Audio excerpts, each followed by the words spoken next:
Has llegado. Te estaba esperando.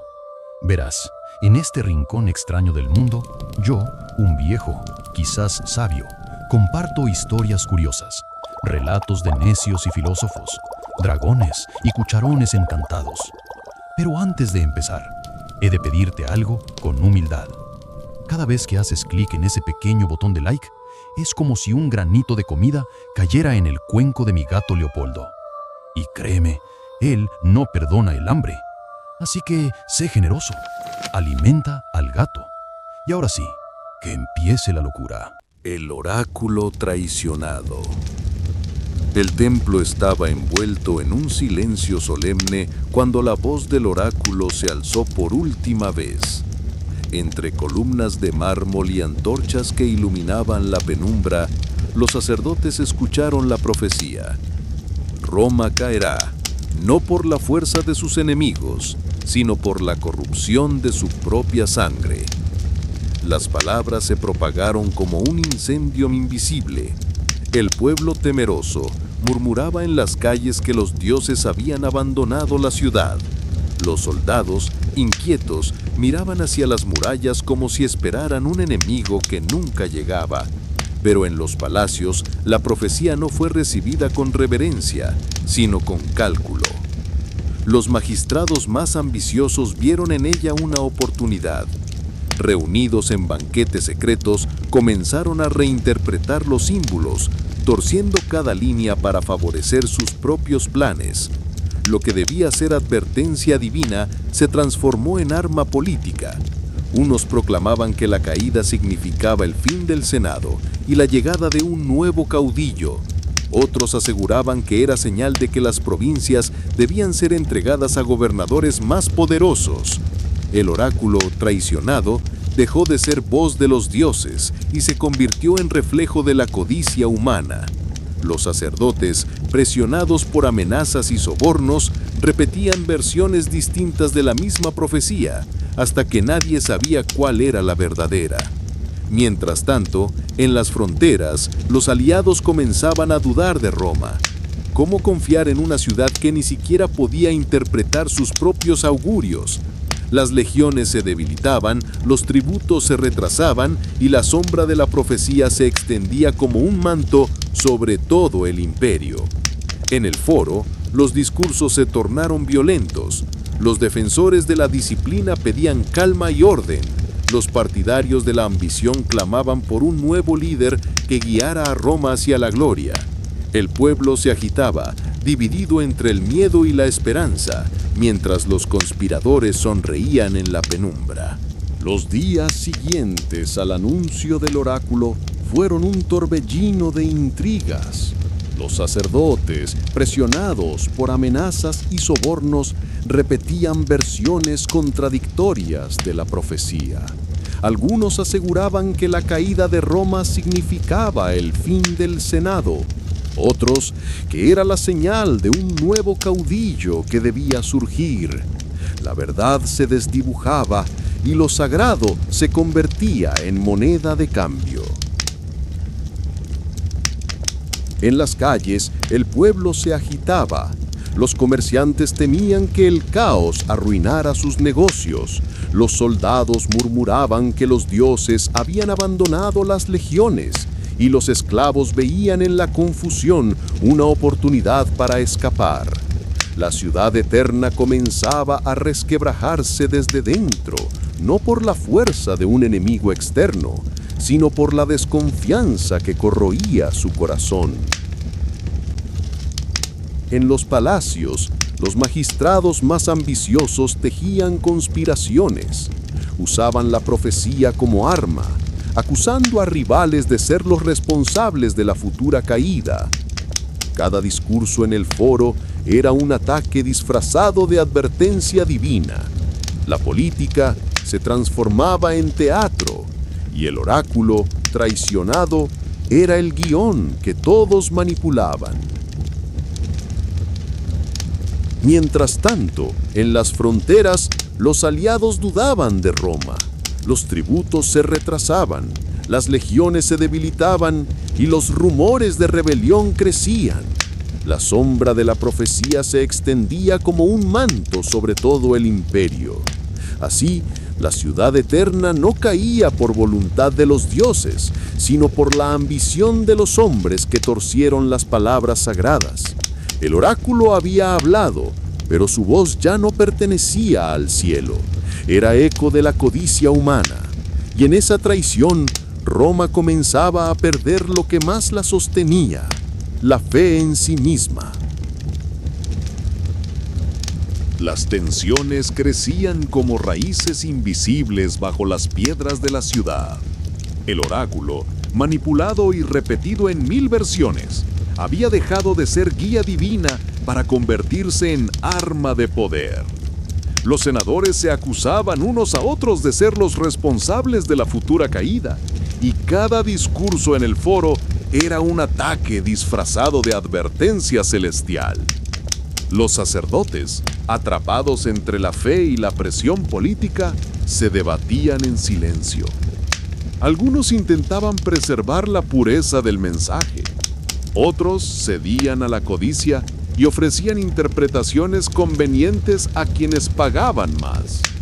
El templo, antaño sagrado, se transformaba en escenario de conspiraciones. En las provincias, los rumores se propagaban con rapidez. Los aliados comenzaban a desconfiar de Roma, convencidos de que la ciudad eterna estaba dividida contra sí misma.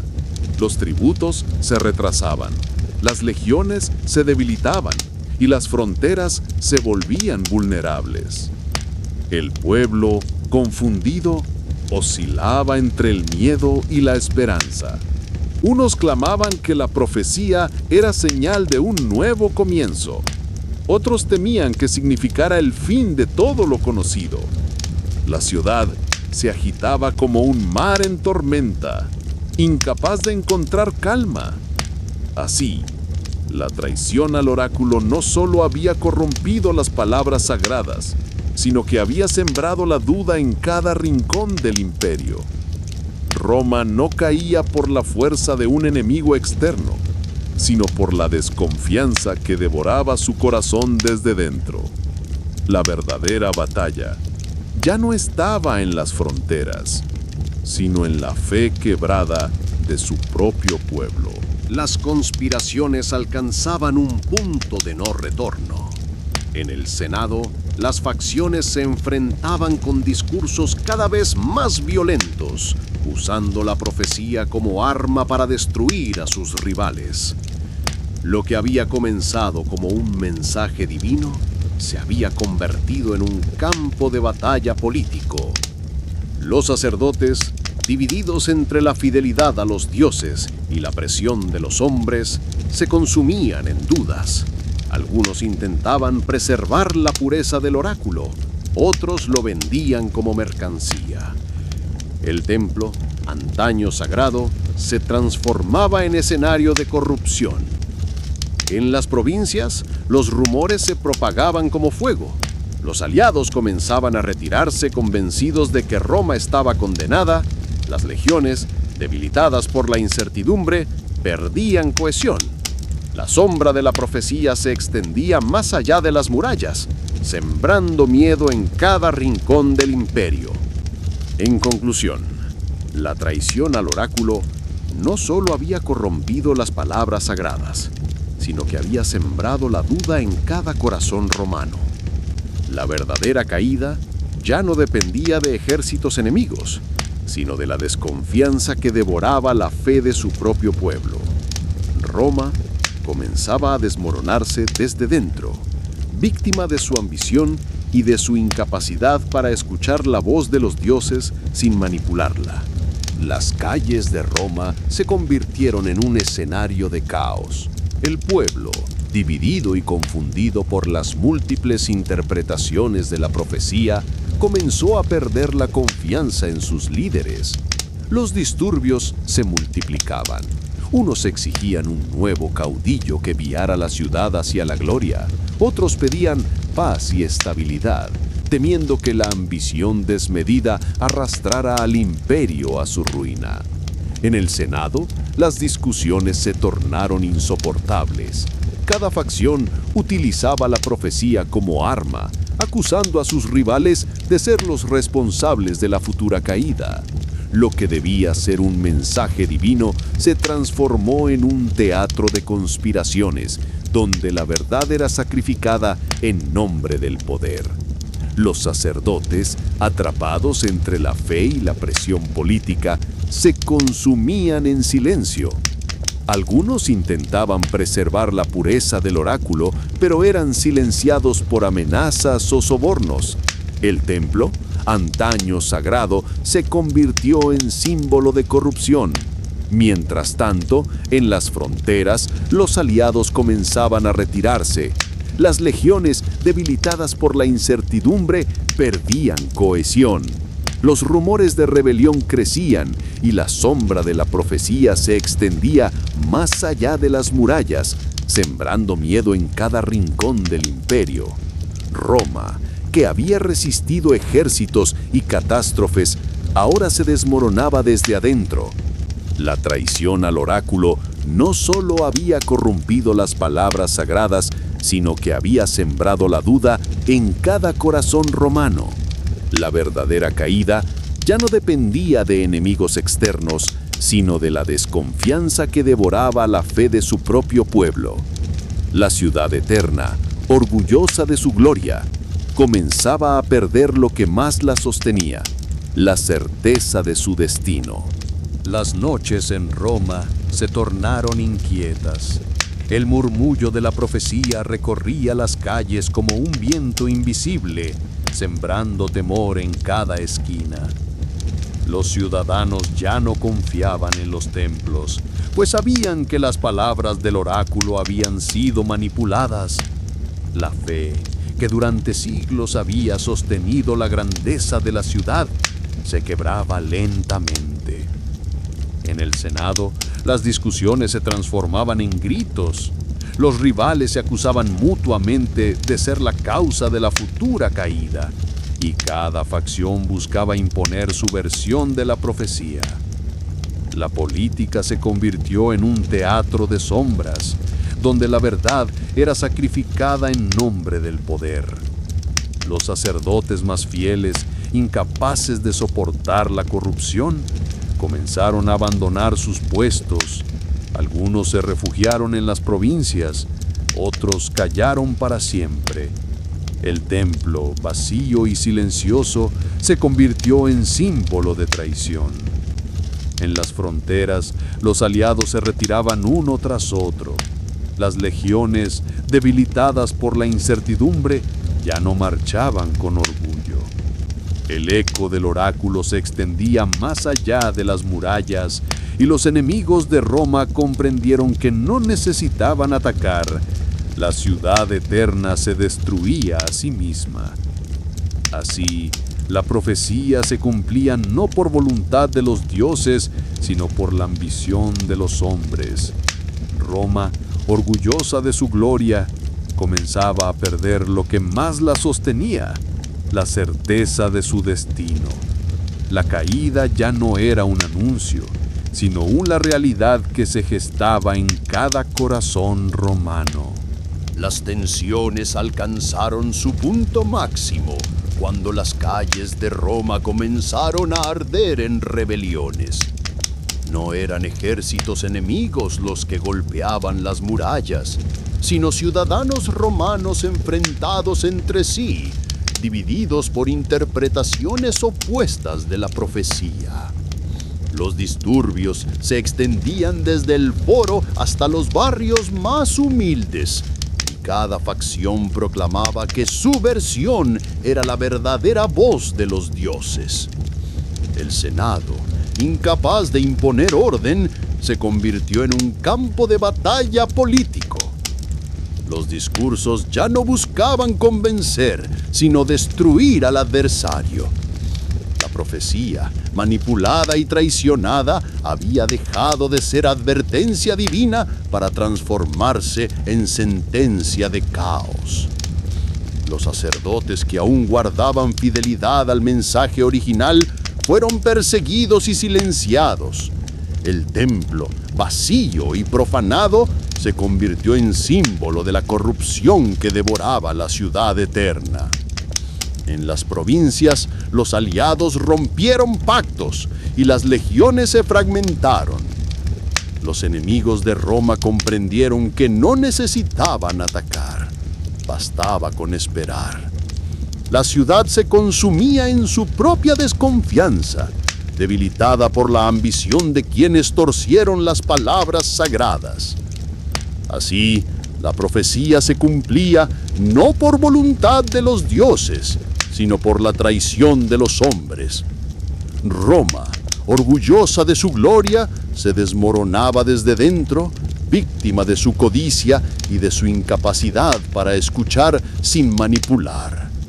La caída ya no era un anuncio, era el presente que se desplegaba ante los ojos de todos. Las llamas de la discordia ya no podían ocultarse. Roma ardía no en fuego físico, sino en el incendio de la desconfianza. Los ciudadanos se enfrentaban en las plazas, los senadores se acusaban en el foro, y los sacerdotes que aún guardaban fidelidad al mensaje original eran perseguidos como traidores. Las legiones, antaño columna vertebral del imperio, se debilitaban. Sin una voz clara que guiara, los soldados dudaban de sus mandos y las órdenes se cumplían con desgano. En las fronteras, los enemigos observaban con paciencia. Sabían que la ciudad eterna se consumía desde dentro y que bastaba esperar su derrumbe. El oráculo, que había nacido como advertencia divina, se había convertido en sentencia humana. La traición de los hombres había torcido sus palabras hasta vaciarlas de sentido. Lo que debía ser guía se transformó en condena. En los palacios, los conspiradores celebraban victorias efímeras, creyendo que dominaban el destino. Pero cada maniobra política, cada mentira repetida, cada manipulación del mensaje sagrado era un golpe más contra los cimientos de Roma. Así, la profecía se cumplía lentamente, no por la voluntad de los dioses, sino por la ambición desmedida de quienes habían traicionado su voz. Roma, orgullosa de su gloria, se desmoronaba como una estatua agrietada, víctima de su propia codicia. La caída ya no era un futuro distante, era el presente que se desplegaba ante los ojos de todos. Y en el silencio del templo vacío, las palabras del oráculo resonaban como un eco eterno. La ciudad eterna no será destruida por enemigos externos, sino por la traición de su propio corazón. Las tensiones alcanzaron un clímax inevitable. Roma, que alguna vez había sido el corazón palpitante del mundo, ahora se encontraba atrapada en su propia red de mentiras. Los senadores, incapaces de llegar a un acuerdo, comenzaron a recurrir a la violencia. Las discusiones en el foro se transformaron en enfrentamientos físicos, y la sangre de los propios romanos manchó las piedras que habían sido testigo de siglos de gloria. Los sacerdotes que aún guardaban fidelidad al mensaje original fueron perseguidos y expulsados. Algunos huyeron hacia las provincias, llevando consigo fragmentos de la profecía, con la esperanza de que algún día alguien pudiera restaurar su verdadero significado. Pero en la ciudad, el templo permanecía vacío, convertido en ruina simbólica de la traición. Las legiones, debilitadas por la falta de confianza, comenzaron a desertar. Los soldados ya no marchaban con orgullo, sino con miedo y desorientación. Las fronteras se abrían lentamente y los enemigos de Roma comprendieron que la ciudad eterna no necesitaba ser conquistada, se estaba destruyendo a sí misma. El pueblo, dividido y desesperado, se entregaba a rumores y supersticiones. Algunos clamaban que la profecía era un castigo divino por la arrogancia de los líderes. Otros creían que era una oportunidad para refundar Roma bajo un nuevo orden. La ciudad se agitaba como un mar embravecido, incapaz de hallar calma. Así, la profecía se cumplía, no por voluntad de los dioses, sino por la ambición desmedida de los hombres. Roma, orgullosa de su gloria, se desmoronaba como una estatua agrietada, víctima de su propia codicia.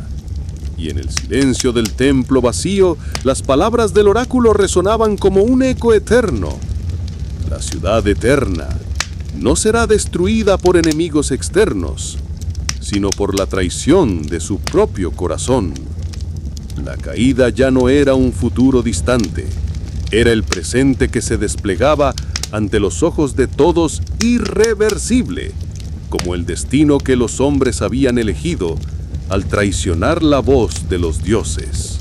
Las calles de Roma se hundían en un caos cada vez más profundo. Los disturbios se multiplicaban y las voces del pueblo se mezclaban con el estruendo de las piedras lanzadas contra los palacios. La ciudad eterna, orgullosa de su orden, se veía ahora desgarrada por la confusión y la violencia. El Senado, incapaz de imponer autoridad, se fragmentaba en facciones irreconciliables. Cada grupo proclamaba su propia interpretación de la profecía, y lo que debía ser guía divina se transformaba en sentencia humana. Los discursos se convertían en amenazas, las alianzas en traiciones y la política en un campo de batalla invisible. Los sacerdotes que aún guardaban fidelidad al mensaje original fueron perseguidos y silenciados. El templo, vacío y profanado, se erguía como símbolo de la traición. Allí, donde antes resonaban las palabras sagradas, ahora reinaba un silencio que pesaba más que cualquier grito. En las provincias, los aliados rompían pactos y las legiones se debilitaban. Los enemigos de Roma observaban con paciencia, sabían que no necesitaban atacar, pues la ciudad se destruía a sí misma. La sombra del oráculo se extendía más allá de las murallas, sembrando miedo en cada rincón del imperio. Así, la profecía se cumplía.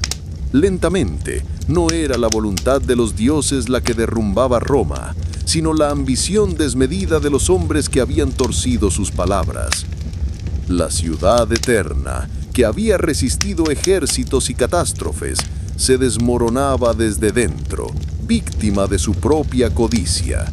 Y en el silencio del templo abandonado, el eco del oráculo seguía vivo, como una advertencia eterna.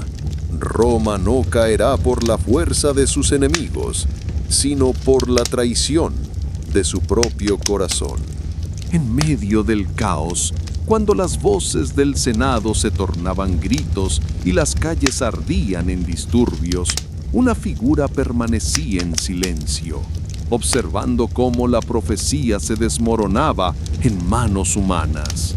Era él quien había escuchado las palabras del oráculo en su forma más pura, antes de que fueran corrompidas. Su nombre, hasta entonces oculto entre sombras, comenzó a resonar en los murmullos del pueblo: Aelius Marcellus. Sacerdote mayor del templo, guardián de los augurios, había sido testigo de la traición que transformó la advertencia divina en arma política. Aelius no era un hombre joven ni ingenuo. Su rostro marcado por los años reflejaba la carga de haber servido a los dioses durante décadas. Sabía que la profecía no hablaba de ejércitos ni de invasiones, sino de la corrupción que devoraba el corazón de Roma. Y ahora, al ver cómo las facciones se destruían entre sí, comprendía que el destino anunciado estaba cumpliéndose. Mientras los senadores se acusaban y los sacerdotes eran silenciados, Aelius Marcellus decidió que no podía permanecer callado. Si Roma debía caer, al menos alguien debía dejar constancia de la verdad. Con tablillas ocultas en el templo, comenzó a escribir lo que había escuchado aquella noche sagrada, preservando las palabras originales del oráculo para las generaciones futuras. Así, el protagonista emergía entre las ruinas de la fe, un hombre marcado por la traición, pero decidido a que la voz de los dioses no se perdiera en el eco de la ambición humana. Aelius Marcellus avanzaba entre las ruinas de la fe, con el peso de la verdad sobre sus hombros. Cada paso dentro del templo vacío le recordaba la traición que había presenciado. Sacerdotes vendidos, senadores corrompidos, ciudadanos confundidos. Sin embargo, él sabía que la voz del oráculo no podía desaparecer, aunque los hombres la hubieran torcido.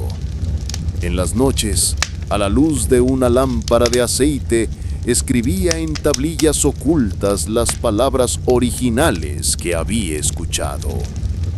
No lo hacía por gloria personal, sino por la certeza de que algún día, cuando Roma se desplomara por completo, alguien encontraría esas inscripciones y comprendería que la caída no fue obra de los dioses, sino de la ambición humana.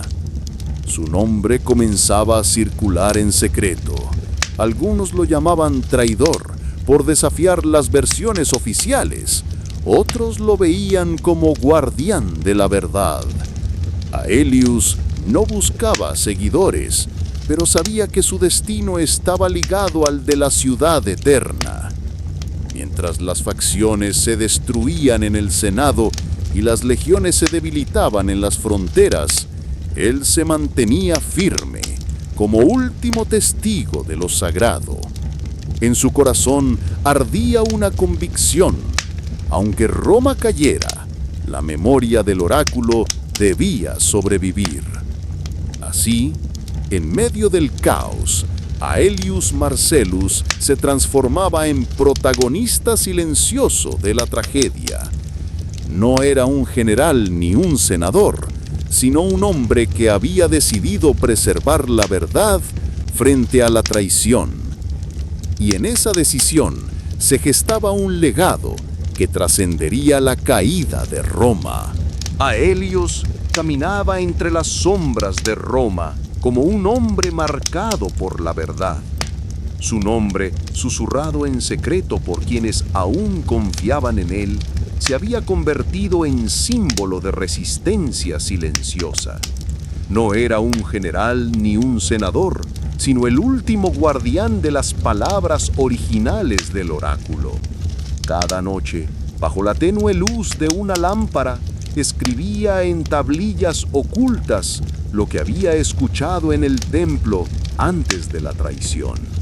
Sabía que esas inscripciones no salvarían a Roma, pero sí preservarían la memoria de lo sagrado frente a la corrupción. En su corazón ardía la convicción de que algún día, cuando la ciudad eterna se desplomara por completo, alguien hallaría sus escritos y comprendería que la caída no fue obra de los dioses, sino de la ambición humana. El pueblo lo veía como una figura enigmática. Algunos lo llamaban traidor, otros lo veneraban como profeta. Aelius no buscaba seguidores, pero su presencia despertaba esperanza en quienes aún creían que la verdad podía sobrevivir al caos. Mientras las facciones se destruían en el Senado y las legiones se debilitaban en las fronteras, Aelius permanecía firme, consciente de que su destino no era cambiar el curso de la historia, sino dejar constancia de ella. En medio del derrumbe, él se transformaba en protagonista silencioso de la tragedia. El hombre que había decidido preservar la voz de los dioses frente a la traición de los hombres. Y así, en el eco de sus tablillas, Roma encontraba un testigo eterno de su propia caída. Aelius sabía que su destino estaba sellado. no podía detener la caída de Roma, pero sí podía convertirse en su memoria viva. Cada tablilla que escribía era un acto de resistencia contra la corrupción, un intento de preservar la voz de los dioses frente al ruido de los hombres. Las noches se volvían más peligrosas. Guardias enviados por senadores lo buscaban, acusándolo de conspirar contra la ciudad. Aelio se movía con cautela, ocultando sus escritos en rincones secretos del templo y confiando algunos a discípulos fieles que aún creían en la pureza del oráculo. El pueblo comenzaba a verlo como una figura enigmática. No era un líder militar ni un político, pero su nombre se repetía en susurros. El sacerdote que había escuchado la verdad y que se negaba a traicionarla. Para unos era un traidor, para otros un profeta. Mientras las facciones se destruían en el Senado y las legiones se debilitaban en las fronteras, Aelio se mantenía firme, consciente de que su misión no era salvar Roma, sino dejar constancia de su caída. En su corazón ardía una certeza. La ciudad eterna podía desmoronarse, pero la verdad debía sobrevivir. Así, en medio del derrumbe, Aelio se transformaba en protagonista silencioso de la tragedia. No buscaba gloria ni poder, solo preservar la voz del oráculo. Y en esa decisión se gestaba un legado que trascendería la ruina de Roma, un eco que resonaría más allá de los siglos. Aelio se convirtió en un fugitivo dentro de su propia ciudad. Los senadores enviaban emisarios para capturarlo, acusándolo de sembrar discordia con sus tablillas ocultas.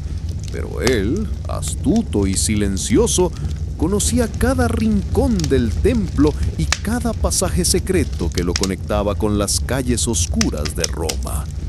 En esas noches de huida, Aelios llevaba consigo un pequeño cofre de madera, donde guardaba las inscripciones originales del oráculo. Era su tesoro más sagrado, más valioso que cualquier riqueza del imperio. Sabía que si caía en manos de los conspiradores, la verdad sería destruida para siempre. El pueblo comenzaba a verlo como una sombra que aparecía en los mercados y desaparecía entre columnas. Algunos lo llamaban profeta, otros lo acusaban de ser la causa de la desgracia. Pero Aelios no buscaba seguidores ni gloria. Su misión era preservar la voz de los dioses frente a la traición de los hombres. Mientras las facciones se devoraban en el Senado y las legiones se desmoronaban en las fronteras, él se mantenía firme, consciente de que su destino no era salvar Roma, sino dejar constancia de su caída. En su corazón ardía una certeza: la ciudad eterna podía desmoronarse, pero la verdad debía sobrevivir. Así, Aelios se transformaba en guardián solitario de un legado invisible. Y en el eco de sus tablillas, la voz del oráculo seguía viva, esperando el día en que alguien, siglos después, pudiera escucharla sin la corrupción de la ambición humana.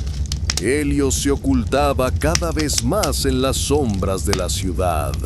Roma ardía en su propia confusión, y él, con el cofre de tablillas bajo el brazo, se convertía en guardián solitario de una verdad que nadie quería escuchar. Las noches eran su refugio.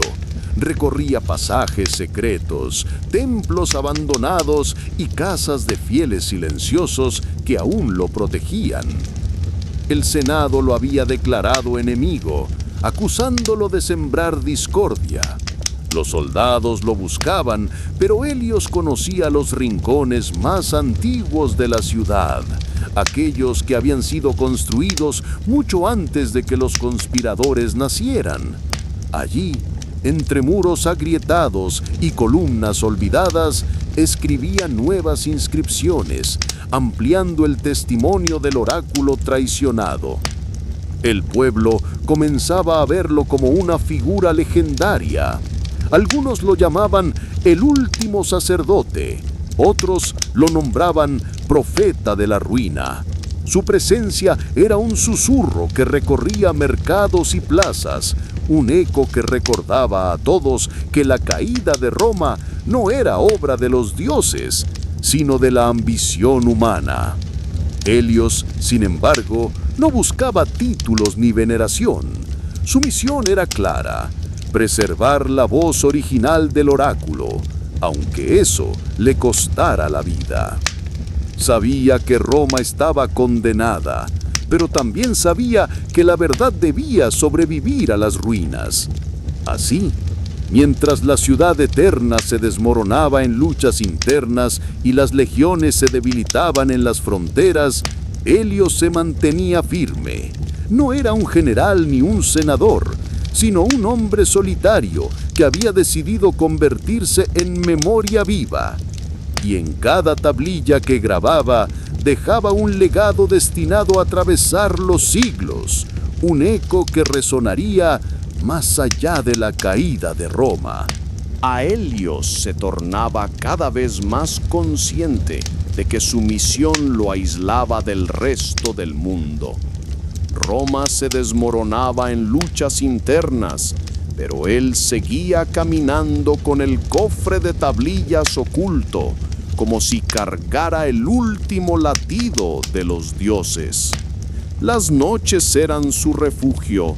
En silencio, recorría pasajes olvidados, escribiendo nuevas inscripciones en lugares secretos, bajo columnas agrietadas, en criptas abandonadas, en muros que nadie miraba.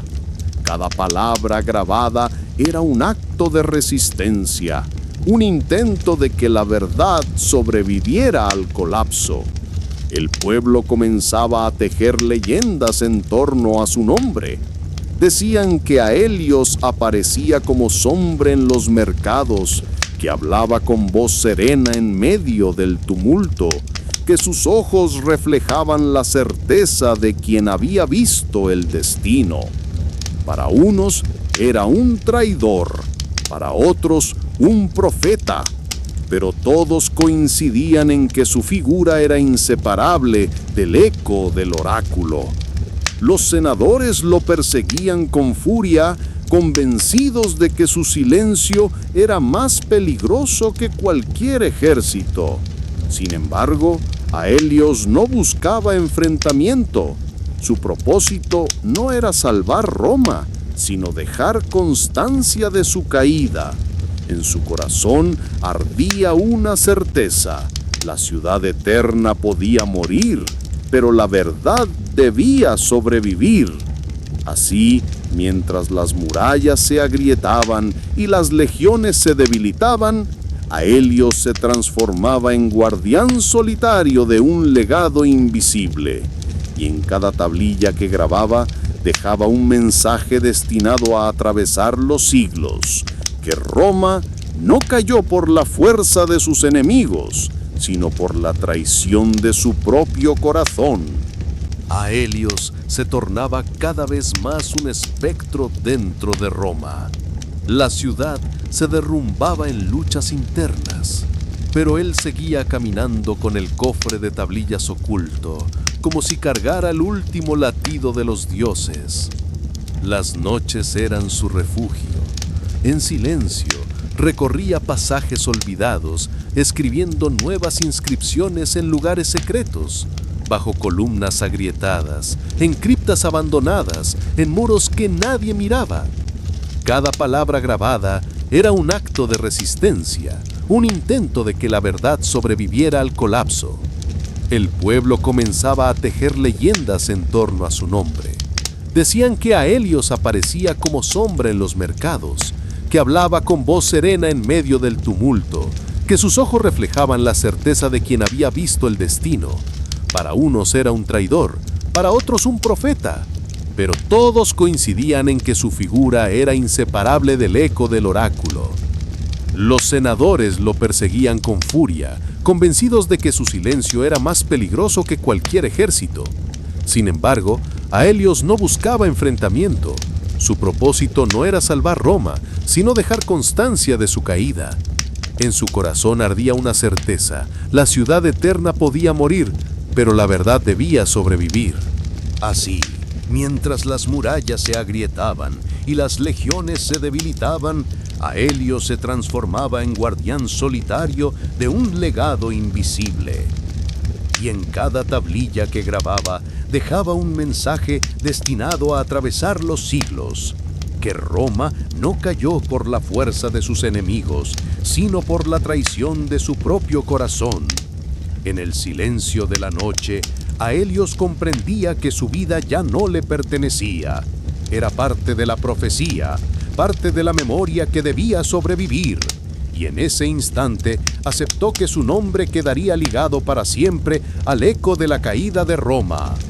Así, mientras las murallas se agrietaban y las legiones se debilitaban, Aelios se transformaba en guardián solitario de un legado invisible. Y en cada tablilla que grababa dejaba un mensaje destinado a atravesar los siglos: que Roma no cayó por la fuerza de sus enemigos, sino por la traición de su propio corazón. En el silencio de la noche, Aelios comprendía que su vida ya no le pertenecía. Era parte de la profecía, parte de la memoria que debía sobrevivir. Y en ese instante aceptó que su nombre quedaría ligado para siempre al eco de la caída de Roma. Aelios, cada vez más perseguido, comenzó a percibir que su propia vida se volvía parte de la profecía. No era solo guardián de las palabras del oráculo, era también el último hilo que unía a Roma con la verdad. En las madrugadas, escondido en criptas y corredores olvidados, grababa nuevas inscripciones, ampliando el testimonio de la caída. Cada trazo en la arcilla era hecho con la conciencia de que quizá nunca sería leído en su tiempo, pero que atravesaría los siglos. El pueblo, dividido entre rumores y miedo, hablaba de él como si fuera una sombra. Algunos decían que Aelios aparecía en los mercados para anunciar el fin. Otros creían que su presencia era señal de esperanza. Su nombre ya no era solo el de un hombre, sino el de una leyenda que crecía junto con el colapso de la ciudad. Los senadores, enfurecidos, intensificaron la persecución. Para ellos, Aelios era más peligroso que cualquier enemigo externo, pues su verdad corroía las mentiras que sostenían el poder. Pero Aelios no buscaba enfrentamiento. Su misión era preservar, no vencer. Y así, mientras Roma se despedazaba en guerras internas y alianzas rotas, Aelios caminaba firme, cargando el cofre de tablillas como si fuera el corazón de los dioses. Sabía que su vida estaba condenada, pero también sabía que su memoria sobreviviría. En el silencio de las ruinas, su voz se volvía eterna. Roma no cayó por espadas extranjeras, sino por la traición de su propio corazón. Aelios, cada vez más acorralado, comprendía que su destino estaba llegando al límite. Roma se desmoronaba en guerras internas y él, con el cofre de tablillas, se convertía en el último guardián de la verdad. Una noche, mientras las calles ardían en disturbios, Aelios se refugió en las catacumbas bajo el templo. Allí, con manos firmes, grabó las últimas palabras del oráculo en piedra, convencido de que ni el fuego ni el tiempo podrían borrarlas. Sabía que su vida estaba condenada, pero también que su legado sobreviviría. Los senadores enviaron guardias para capturarlo. El pueblo, dividido, lo veía como profeta o traidor. Pero Aelios no buscaba seguidores ni gloria. Su misión era preservar la voz de los dioses frente a la traición de los hombres. Cuando finalmente fue encontrado, no opuso resistencia. Se entregó con serenidad, consciente de que su muerte sería parte de la profecía. Los soldados lo llevaron al foro, donde los conspiradores lo acusaron de ser la causa de la ruina. Pero Aelios, con voz firme, pronunció sus últimas palabras. Roma no caerá por espadas extranjeras, sino por la traición de su propio corazón. El silencio que siguió fue más poderoso que cualquier grito, y aunque Aelios fue ejecutado, sus tablillas permanecieron ocultas en las entrañas del templo, esperando el día en que alguien las encontrara. Así, Aelios se convirtió en mártir de la verdad, y su nombre quedó ligado para siempre al eco de la caída de Roma. Aelios fue llevado al foro como enemigo de la ciudad, pero su serenidad desconcertaba incluso a sus captores. No gritaba, no suplicaba, caminaba con la calma de quien ya había aceptado su destino. El pueblo se agolpaba para verlo, dividido entre quienes lo maldecían y quienes lo miraban con reverencia. Ante los senadores, Aelios repitió las palabras del oráculo sin añadir ni quitar nada. Su voz, firme y clara, resonó como un eco que atravesaba las columnas.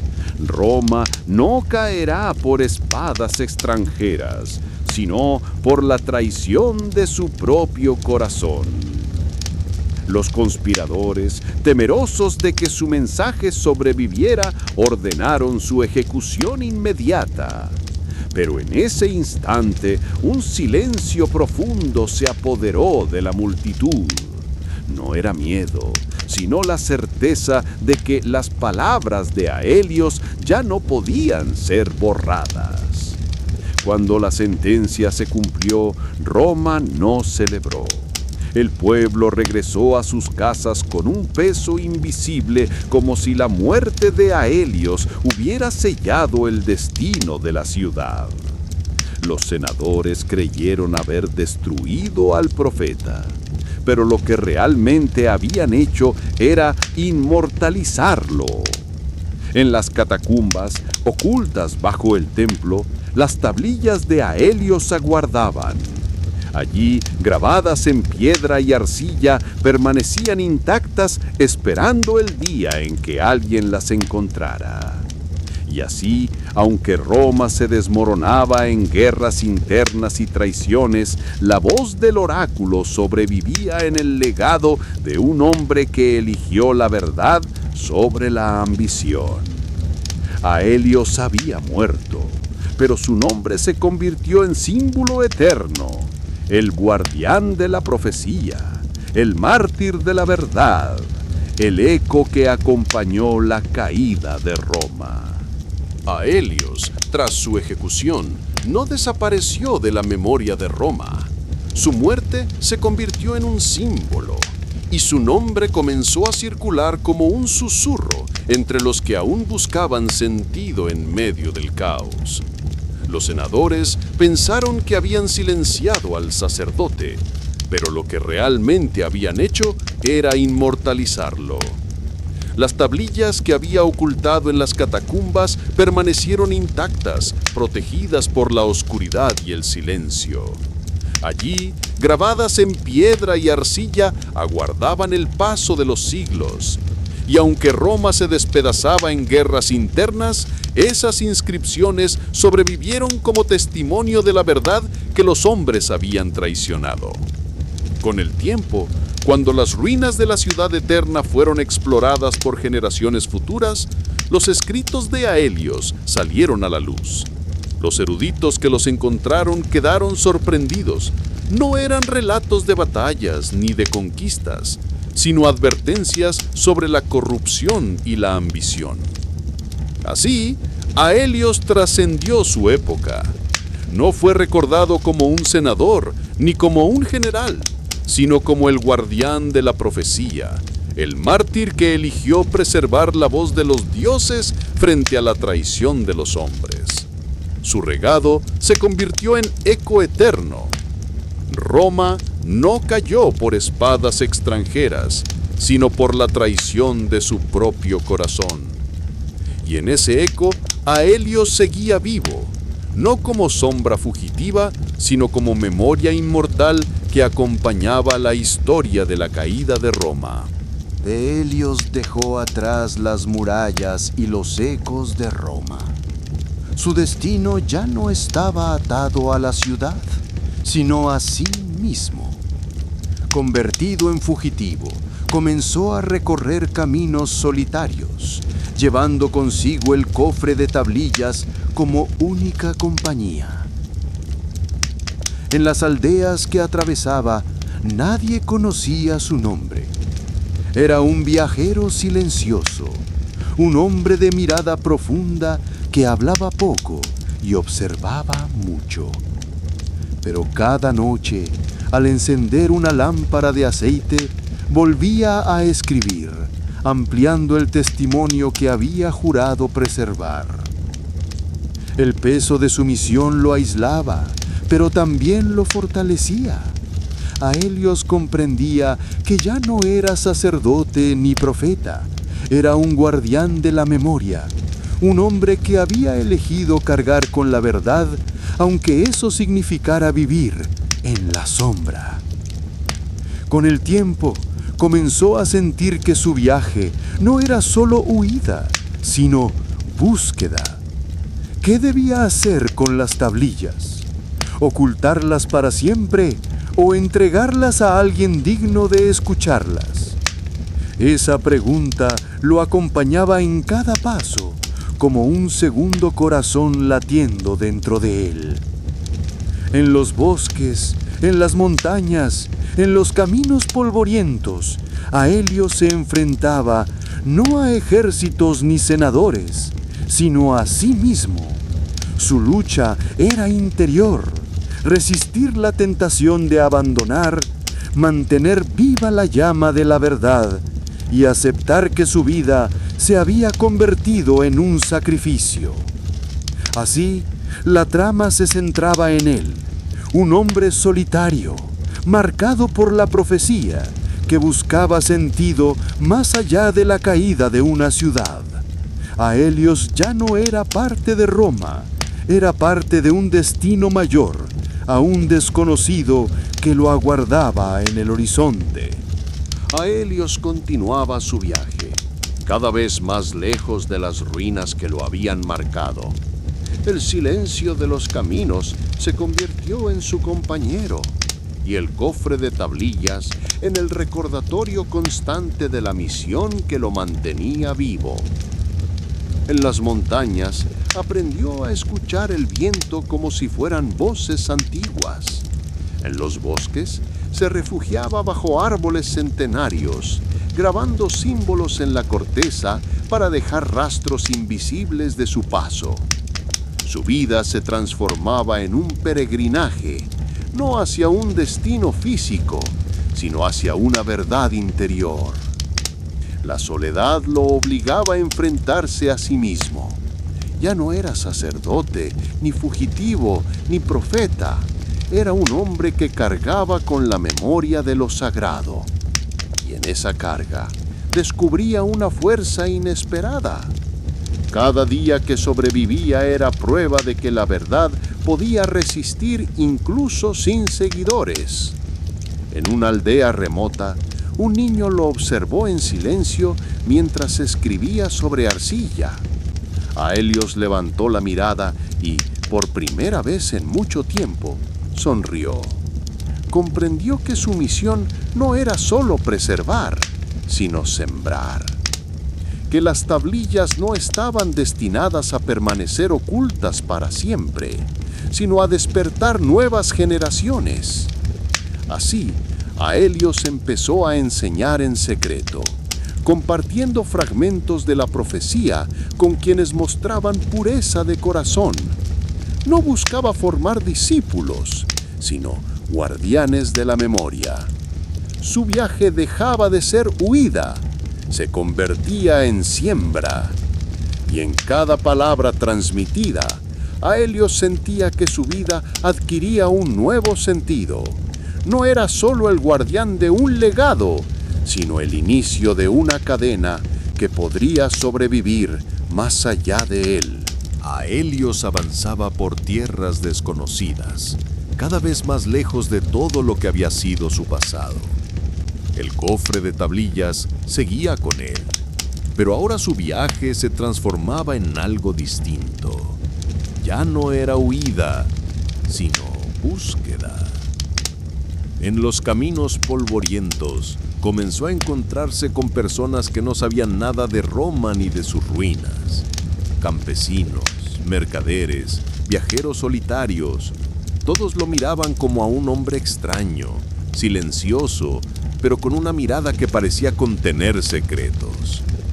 Aelios, poco a poco, empezó a compartir fragmentos de su conocimiento, no como profecía, sino como enseñanza. Descubrió que su misión podía ser más que preservar, podía sembrar. En cada aldea dejaba palabras grabadas, símbolos ocultos, relatos que hablaban de la importancia de la verdad frente a la ambición.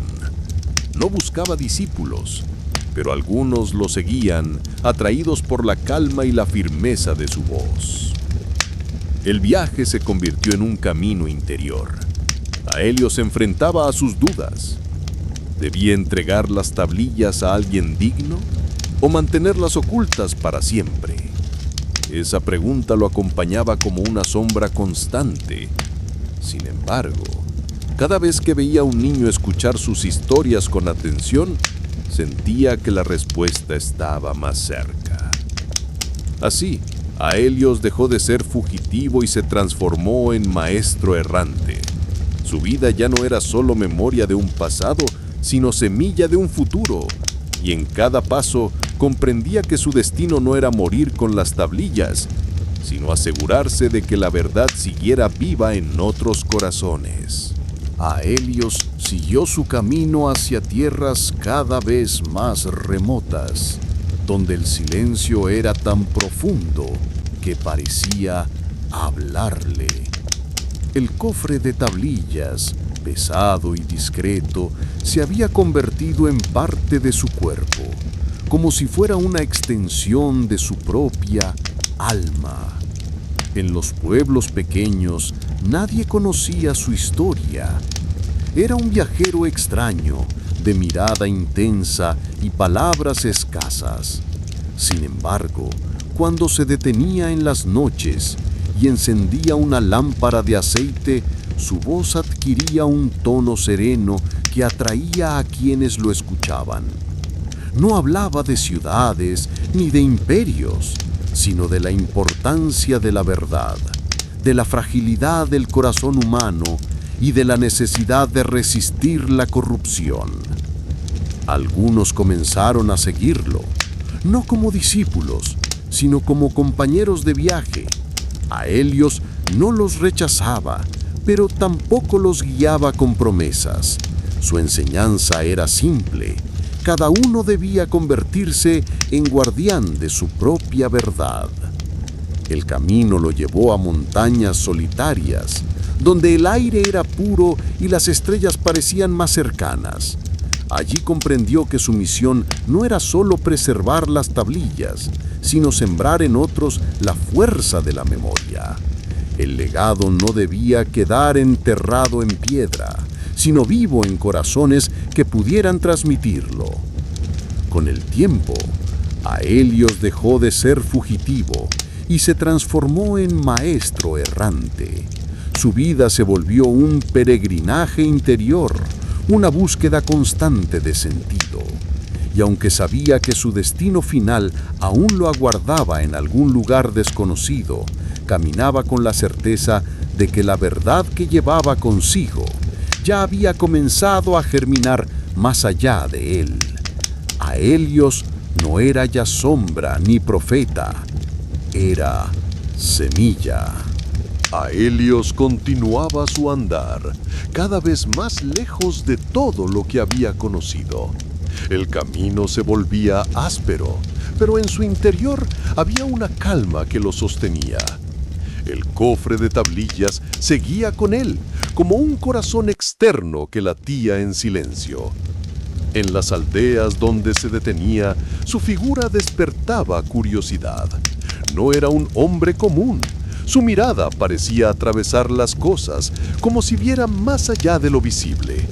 Algunos lo invitaban a compartir el fuego, y allí, entre brasas y sombras, Aelios relataba historias que no hablaban de imperios ni de guerras, sino de la fragilidad del alma humana y de la necesidad de mantener la verdad viva. Poco a poco, esas palabras comenzaron a sembrar algo en quienes lo escuchaban. No eran sermones ni profecías, sino enseñanzas sencillas que hablaban de resistencia, de memoria, de la importancia de no traicionar el propio corazón. Aelios comprendió que su misión ya no era solo guardar las tablillas, sino transmitir su esencia a quienes pudieran continuarla. El viaje se transformó en un rito. Cada paso era parte de una iniciación silenciosa. Cada encuentro con desconocidos era una oportunidad de sembrar.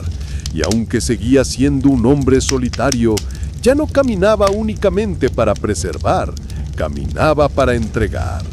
En lo profundo de sí mismo, Aelios entendía que su destino no era desaparecer con las tablillas, sino convertirse en raíz de algo que crecería más allá de él. Su vida, marcada por la verdad, se había convertido en semilla de libertad. Aelios avanzaba hacia territorios cada vez más desconocidos, donde la soledad era tan vasta como el horizonte. El peso del cofre de tablillas seguía con él, pero ya no lo sentía como una carga. Era parte de su identidad, el símbolo de la misión que lo había transformado. En los caminos, comenzó a encontrarse con viajeros errantes, hombres y mujeres que también huían de sus pasados. Aelios no hablaba de imperios ni de ruinas, pero sus palabras tenían un poder extraño. Despertaban en los demás la necesidad de recordar quiénes eran realmente. Poco a poco, su figura se convirtió en la de un maestro silencioso, alguien que no imponía, sino que sembraba. Las noches eran su verdadero escenario.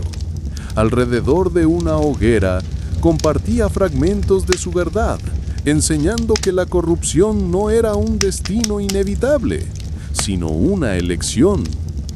Los que lo escuchaban se marchaban con la sensación de haber recibido algo más valioso que oro, una semilla de claridad. Aelios comprendió entonces que su viaje no era solo hacia adelante, sino hacia adentro. Cada paso lo acercaba a una revelación personal, que la libertad no consistía en huir, sino en aceptar el peso de la verdad y vivir con ella. Así, el fugitivo se transformaba en peregrino y el peregrino en maestro.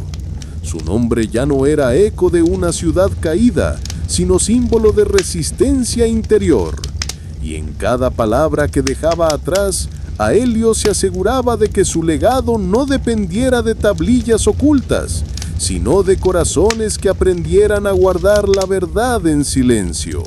Aelios había dejado de ser un fugitivo para convertirse en un hombre que vivía de manera sencilla, pero con propósito. En cada aldea donde se detenía, trabajaba junto a los campesinos, ayudaba en las cosechas o reparaba herramientas, y poco a poco ganaba la confianza de la gente. No hablaba de profecías ni de oráculos, sino de la importancia de la honestidad y de mantener la palabra dada. El cofre de tablillas seguía con él, guardado en silencio, pero ya no era una carga insoportable. Era su responsabilidad, algo que debía proteger hasta encontrar a alguien digno de recibirlo. Mientras tanto, Aelios se dedicaba a enseñar con el ejemplo. Mostraba que la verdad podía vivirse en lo cotidiano, en los actos simples, en la forma de tratar a los demás.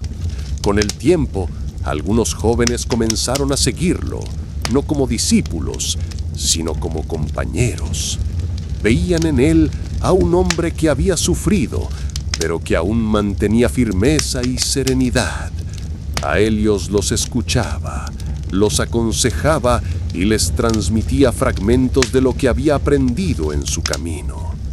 Ya no era sombra ni profeta.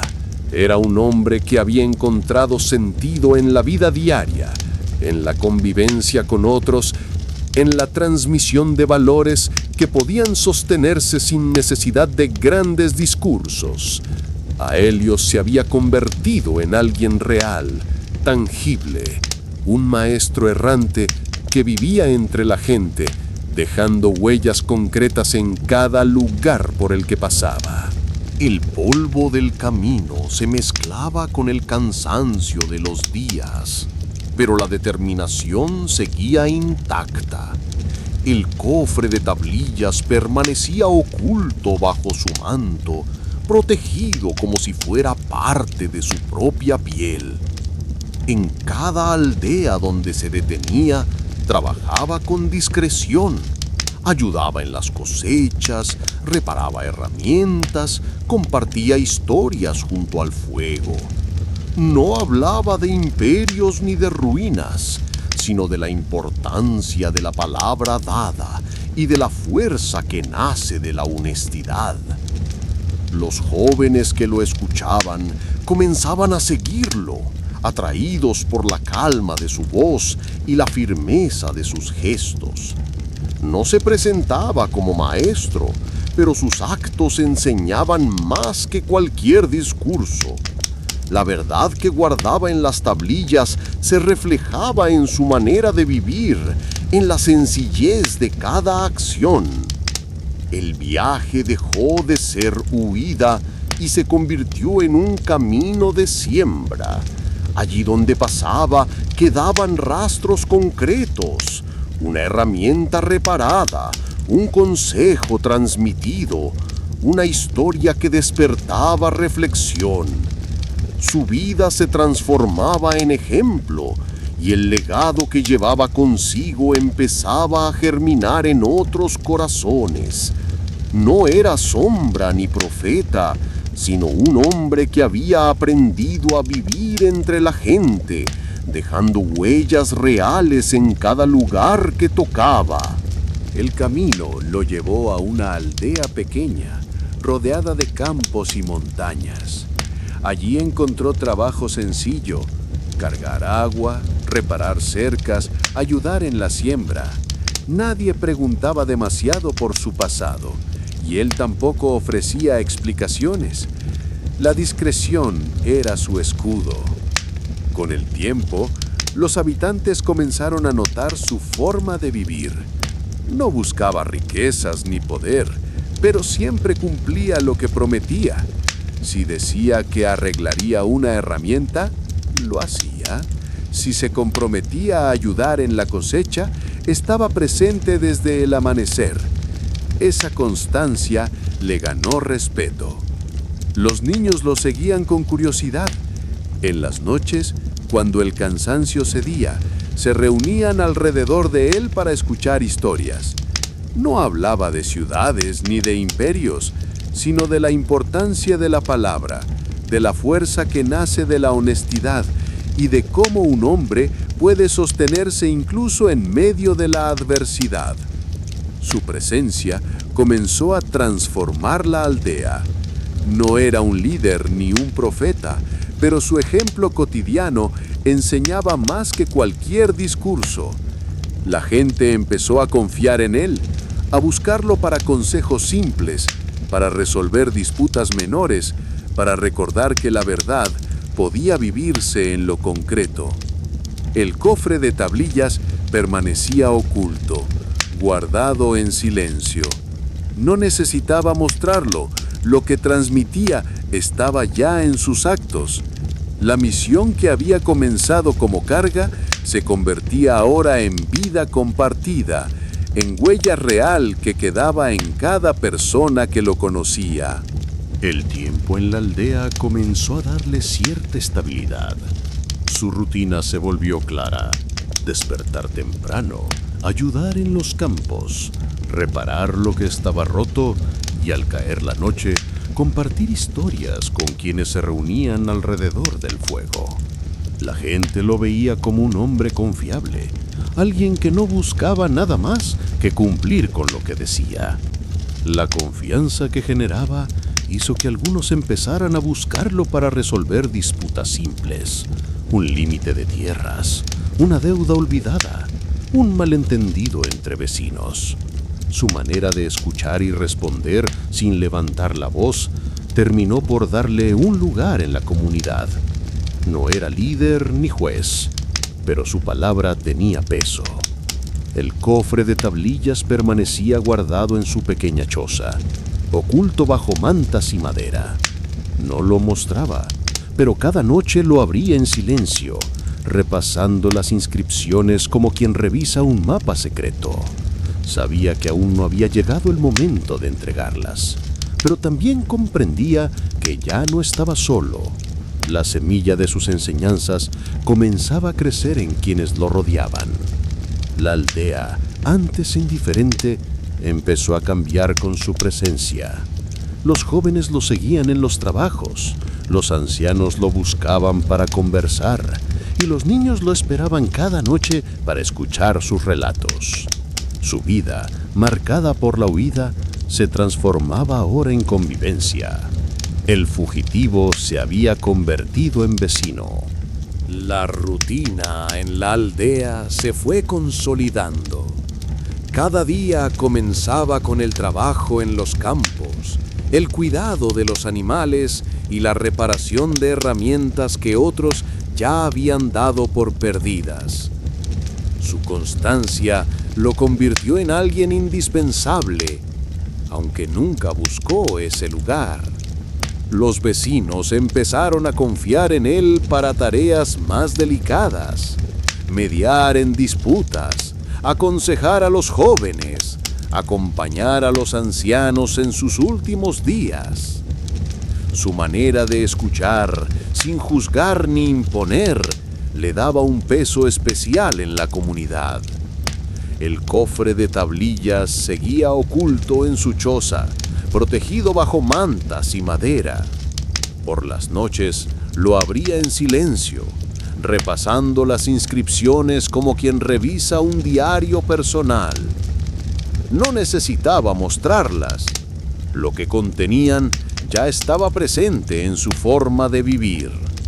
Con el tiempo, algunos jóvenes comenzaron a quedarse más cerca de él, aprendiendo no solo a trabajar, sino a observar cómo enfrentaba las dificultades con calma. No eran discípulos en el sentido estricto, pero absorbían sus enseñanzas en lo cotidiano. La aldea, antes indiferente, se transformaba poco a poco. La presencia de aquel hombre no traía discursos ni promesas, pero sí un ejemplo constante que se volvía referencia. Su vida, marcada por la huida, se había convertido en convivencia, y su legado empezaba a tomar forma en la memoria de quienes lo rodeaban. Los días en la aldea se fueron convirtiendo en semanas, y las semanas en meses. La presencia de aquel hombre ya no era vista como la de un forastero, sino como parte de la vida cotidiana. Su constancia en el trabajo y su manera de escuchar lo habían integrado en la comunidad de forma natural. El respeto que despertaba hizo que algunos empezaran a confiarle responsabilidades mayores. Lo buscaban para organizar turnos de riego, para decidir cómo repartir herramientas, incluso para acompañar a los jóvenes en sus primeras jornadas de trabajo en el campo. No imponía nada, pero su ejemplo bastaba para que los demás lo siguieran. El cofre de tablillas seguía oculto en su choza, protegido como siempre. Cada noche lo abría en silencio, repasando las inscripciones con calma. No era un ritual solemne, sino una forma de recordar quién era y por qué había llegado hasta allí. Esa memoria lo mantenía firme, aunque ya no necesitaba hablar de ella con nadie. La aldea prosperaba poco a poco y su figura se volvía referencia. No era líder ni profeta, pero sí alguien cuya palabra tenía valor.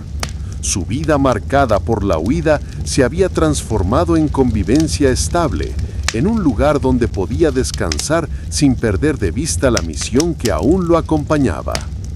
El fugitivo se había convertido en vecino, y el vecino en parte esencial de la comunidad. La vida en la aldea se volvió cada vez más estable. Su presencia, antes discreta, ya era parte del día a día. Los vecinos lo buscaban para tareas prácticas, organizar la distribución del agua, acompañar a los jóvenes en la siembra, resolver disputas menores entre familias. Su palabra tenía peso porque estaba respaldada por actos concretos. El cofre de tablillas seguía guardado en su choza, oculto bajo mantas y madera. Cada noche lo abría en silencio, repasando las inscripciones como quien revisa un compromiso que no puede olvidar. No necesitaba mostrarlas, bastaba convivir de acuerdo a lo que contenían. Los niños lo esperaban al anochecer para escuchar relatos. No eran historias de imperios ni de profecías, sino ejemplos sencillos. Cómo un hombre puede sostenerse en la adversidad, cómo la verdad se mantiene en lo cotidiano. Esas palabras empezaban a formar parte de la memoria colectiva de la aldea. Con el tiempo, algunos jóvenes comenzaron a quedarse cerca de él, aprendiendo no solo a trabajar, sino a observar cómo enfrentaba las dificultades con calma. Su enseñanza no era teórica, estaba en la forma de vivir. La comunidad prosperaba poco a poco y su figura se volvía referencia silenciosa. No era líder ni profeta, pero sí alguien cuya presencia ordenaba y fortalecía. La huida había quedado atrás. Ahora su vida era convivencia y su legado empezaba a tomar forma en la práctica diaria de quienes lo rodeaban. La aldea comenzó a verlo como parte esencial de su vida diaria. Su presencia no era ruidosa ni imponente, pero estaba en todas partes. En el campo, en la plaza, en las casas donde hacía falta reparar algo. La gente lo buscaba porque sabían que cumplía lo que prometía, y esa confianza se convirtió en su mayor fuerza. Los jóvenes lo acompañaban en las tareas, aprendiendo no solo a trabajar, sino a observar cómo enfrentaba cada dificultad con calma. Los ancianos lo buscaban para conversar y los niños lo esperaban cada noche para escuchar relatos que hablaban de perseverancia y de la importancia de mantener la palabra. El cofre de tablillas seguía oculto en su choza, protegido como siempre. Cada noche lo abría en silencio, repasando las inscripciones como quien revisa un compromiso que no puede olvidar. No necesitaba mostrarlas, bastaba convivir de acuerdo a lo que contenían. La comunidad prosperaba poco a poco, las disputas se resolvían con más serenidad, los trabajos se organizaban con mayor orden y la convivencia se fortalecía. Su figura se había vuelto referencia silenciosa, alguien que no buscaba liderar, pero cuya presencia ordenaba y daba dirección. El fugitivo se había transformado en vecino, y el vecino en pilar discreto de la aldea. Las estaciones fueron pasando y su lugar en la aldea se consolidó. Ya no era visto como un extraño, sino como alguien necesario en la vida diaria. Su constancia en el trabajo y su manera de resolver conflictos con serenidad lo habían convertido en referencia silenciosa. Los jóvenes lo buscaban para aprender a trabajar con disciplina, los ancianos lo buscaban para conversar y los niños lo esperaban cada noche para escuchar relatos que hablaban de esfuerzo y de mantener la palabra. Su ejemplo se transmitía sin necesidad de discursos, en la forma concreta de vivir. El cofre de tablillas seguía guardado en su choza, protegido como siempre. Cada noche lo abría en silencio, repasando las inscripciones como quien revisa un compromiso que no puede olvidar. No necesitaba mostrarlas, bastaba convivir de acuerdo a lo que contenían. La aldea prosperaba poco a poco, las disputas se resolvían con más serenidad, los trabajos se organizaban con mayor orden y la convivencia se fortalecía. Su figura se había vuelto parte del tejido de la comunidad, alguien cuya presencia daba dirección sin imponerse. El fugitivo se había transformado en vecino y el vecino en pilar discreto de la aldea. La tranquilidad de la aldea comenzó a quebrarse con rumores que llegaban desde los caminos. Comerciantes y viajeros hablaban de grupos armados que saqueaban pueblos cercanos, robando cosechas y animales, imponiendo miedo allí donde pasaban. Al principio, las noticias parecían lejanas, pero pronto los vecinos empezaron a notar señales: huellas de caballos en los senderos, fogatas apagadas en los límites del bosque y un extraño silencio en los campos que antes estaban llenos de trabajadores. La amenaza ya no era un rumor, era una presencia que se acercaba. La comunidad, acostumbrada a la calma, se vio obligada a organizarse. Algunos querían huir, otros preferían resistir. En medio de la incertidumbre, todos miraban hacia aquel hombre que había ganado su confianza con actos concretos. No era líder ni profeta, pero su palabra tenía peso, y su serenidad en medio del miedo se convirtió en referencia. El cofre de tablillas permanecía oculto, pero él sabía que si la aldea caía, también corría peligro. La misión que había cargado durante tanto tiempo estaba ahora ligada al destino de esa gente. La amenaza externa lo obligaba a decidir proteger solo el legado o defender también a quienes lo habían acogido. La paz que había construido estaba a punto de ser puesta a prueba. La tensión en la aldea aumentaba con cada día. Los rumores de saqueadores se confirmaron cuando un grupo de exploradores encontró restos de fogatas y huellas frescas a poca distancia de los campos. La amenaza ya no era lejana, estaba a las puertas. Los vecinos comenzaron a reunirse en la plaza para decidir qué hacer. Algunos querían huir con sus familias y abandonar las cosechas. Otros defendían la idea de resistir, aunque apenas contaban con herramientas y pocas armas.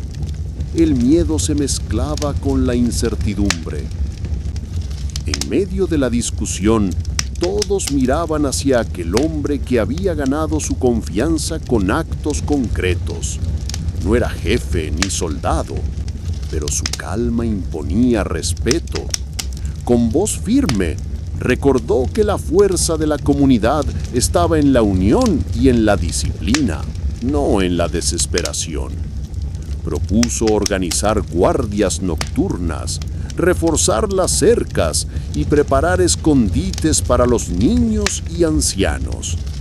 El cofre de tablillas seguía oculto en su choza, pero ahora su misión estaba ligada al destino de la aldea. Si los saqueadores llegaban, no solo corría peligro el legado que había protegido durante tanto tiempo, sino también la vida de quienes lo habían acogido.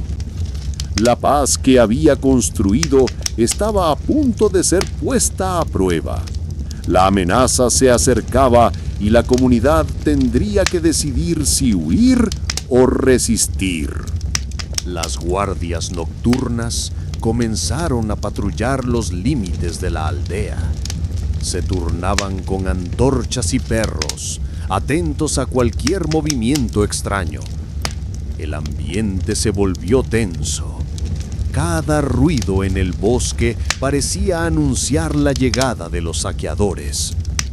Una madrugada, los vigías encontraron señales claras, ramas rotas, huellas frescas de caballos y restos de comida. La amenaza ya no era rumor, estaba cerca. La noticia se propagó rápido y el miedo se instaló en cada casa. Los vecinos se reunieron en la plaza. Algunos insistían en huir con sus familias y abandonar todo. Otros defendían la idea de resistir, aunque apenas contaban con herramientas y pocas armas. La discusión se tornó acalorada, pero la calma de aquel hombre volvió a imponerse. Recordó que la fuerza de la comunidad estaba en la unión y en la disciplina, no en la desesperación.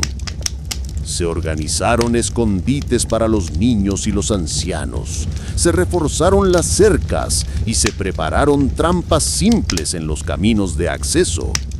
La aldea, que hasta entonces había vivido en paz, se transformaba en un lugar preparado para defenderse. El cofre de tablillas seguía oculto en su choza, pero ahora estaba ligado al destino de todos. Si los saqueadores llegaban, no solo corría peligro el legado que había protegido durante tanto tiempo, sino también la vida de quienes lo habían acogido. La amenaza era inminente. El choque estaba cada vez más cerca. La tensión alcanzó su punto máximo cuando los vigías regresaron con noticias claras. Un grupo armado había sido visto en las colinas cercanas, avanzando lentamente hacia el valle. No eran comerciantes ni viajeros, sino hombres armados que se movían con disciplina, saqueadores que ya habían arrasado otras aldeas. La comunidad se reunió de inmediato. El miedo era palpable, pero también la necesidad de actuar. Se reforzaron las entradas con troncos y piedras, se escondieron las reservas de grano y se prepararon refugios para los más vulnerables. Los jóvenes, aunque inexpertos, se ofrecieron para vigilar, mientras los ancianos organizaban los escondites. En medio de la agitación, él mantuvo la calma. Recordó a todos que la fuerza de la aldea estaba en la unión y en la disciplina, no en la desesperación. Propuso un plan sencillo: resistir el primer ataque, proteger a los más débiles y ganar tiempo para que los saqueadores comprendieran que no sería fácil tomar aquel lugar. El cofre de tablillas permanecía oculto en su choza, pero ahora era más que un objeto de memoria. Se había convertido en símbolo de lo que estaba en juego. Si la aldea caía, no solo se perderían las cosechas y las casas, sino también el legado que había protegido durante tanto tiempo. La amenaza ya estaba frente a ellos. El choque era inevitable y la comunidad debía demostrar que podía resistir. La tensión se convirtió en realidad cuando al amanecer los vigías divisaron movimiento en las colinas. Siluetas armadas descendían lentamente hacia el valle, avanzando con seguridad. La aldea entera se preparó. Los hombres reforzaron las entradas con troncos y piedras. Las mujeres escondieron las reservas de grano y los niños fueron llevados a los refugios preparados en el bosque. El silencio era absoluto, roto solo por el crujir de las ramas bajo los pasos de los saqueadores. La comunidad, reunida en torno a las defensas improvisadas, esperaba el primer choque. Nadie hablaba, pero todos sabían que la supervivencia dependía de resistir juntos. Él se colocó al frente, no como líder proclamado, sino como referencia natural. Su calma imponía respeto. Con voz firme, recordó que la fuerza estaba en la unión y en la disciplina. No había espacio para el miedo, cada uno debía cumplir su papel. El cofre de tablillas permanecía oculto en su choza, protegido bajo mantas y madera. Pero ahora, más que nunca, estaba ligado al destino de la aldea. Si los saqueadores lograban entrar, no solo se perderían las cosechas y las casas, sino también el legado que había cargado durante tanto tiempo. El choque era inminente. La primera batalla de la comunidad estaba a punto de comenzar. El avance de los saqueadores se hizo evidente cuando las primeras columnas de humo comenzaron a levantarse en el horizonte. Aldeas vecinas estaban siendo atacadas.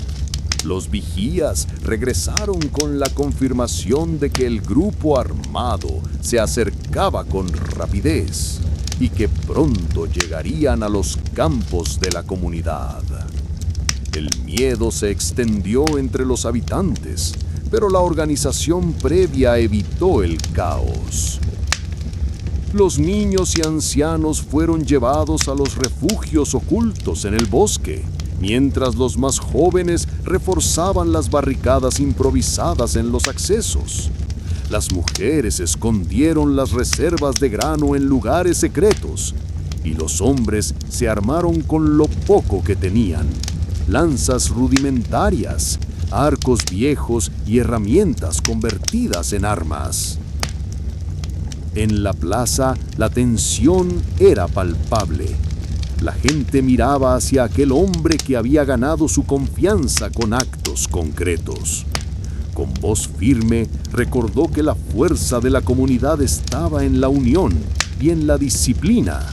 No podían competir en número, ni en armas, pero sí en resistencia y en conocimiento del terreno. El cofre de tablillas permanecía oculto en su choza, protegido bajo mantas y madera. Sin embargo, él sabía que si los saqueadores lograban entrar, no solo se perderían las cosechas y las casas, sino también el legado que había cargado durante tanto tiempo. El choque era inevitable. La aldea estaba preparada para resistir, pero la primera batalla estaba a punto de comenzar. El amanecer trajo consigo el estruendo de los saqueadores descendiendo por las colinas. La aldea, preparada como nunca antes, resistió el primer embate con barricadas improvisadas y trampas ocultas en los senderos. El choque fue violento, pero la disciplina y la unión de los habitantes lograron contener el avance inicial. En medio del caos, él se mantuvo firme, guiando a los jóvenes y sosteniendo la moral de quienes temblaban de miedo. No era un guerrero, pero su serenidad se convirtió en fuerza para todos. Cada indicación suya era seguida sin dudar, y poco a poco la comunidad comprendió que podía resistir. Los saqueadores, sorprendidos por la resistencia inesperada, comenzaron a retroceder. No habían imaginado que una aldea pequeña pudiera plantarles cara con tanta determinación. Tras horas de tensión, se retiraron hacia las colinas, dejando atrás un silencio cargado de alivio. El cofre de tablillas permaneció intacto en su choza. No fue necesario mostrarlo ni usarlo como símbolo. La verdadera enseñanza estaba en la unión de la comunidad, en la capacidad de defender lo que era suyo. La amenaza había puesto a prueba la paz, y la aldea había demostrado que podía protegerla. El fugitivo ya no era fugitivo, se había convertido en guardián y su legado estaba ahora compartido con todos. El desenlace no fue la destrucción, sino la afirmación de una nueva fuerza, la de una comunidad que había aprendido a resistir. El sol volvió a iluminar la aldea después de la retirada de los saqueadores. El silencio que quedó no era de miedo, sino de alivio. Las barricadas improvisadas seguían en pie, las reservas de grano estaban intactas y los refugios habían cumplido su función. Nadie había sido perdido. La comunidad se reunió en la plaza, exhausta pero orgullosa. Habían resistido juntos y esa unión les dio una fuerza que nunca antes habían conocido. Lo miraban con gratitud, conscientes de que su calma y sus decisiones habían sido decisivas. No necesitó discursos ni títulos, su ejemplo había bastado. El cofre de tablillas permaneció oculto en su choza, intacto. Ya no era solo un legado personal, sino un símbolo compartido. La verdad que contenía se había convertido en práctica viva, en la manera en que la aldea había defendido su existencia. La huida había terminado. El fugitivo se transformó en guardián, y el guardián en parte inseparable de la comunidad. El viaje que comenzó como carga se cerraba ahora como destino cumplido. Proteger la memoria, sembrar la verdad y resistir la oscuridad. Así concluyó su historia, no con soledad ni derrota, sino con un pueblo unido que aprendió a vivir y a defenderse gracias a él. En fin, hemos llegado al final de otro gran relato. Si te gustó el cuento, comenta qué parte te atrapó más, qué momento te sorprendió o cuál fue tu escena favorita. Y por supuesto, no olvides suscribirte al canal y dejar tu like para seguir explorando más historias increíbles. Cada relato nos lleva a un nuevo mundo y queremos que descubras todos con nosotros. Nos vemos en la próxima aventura. Gracias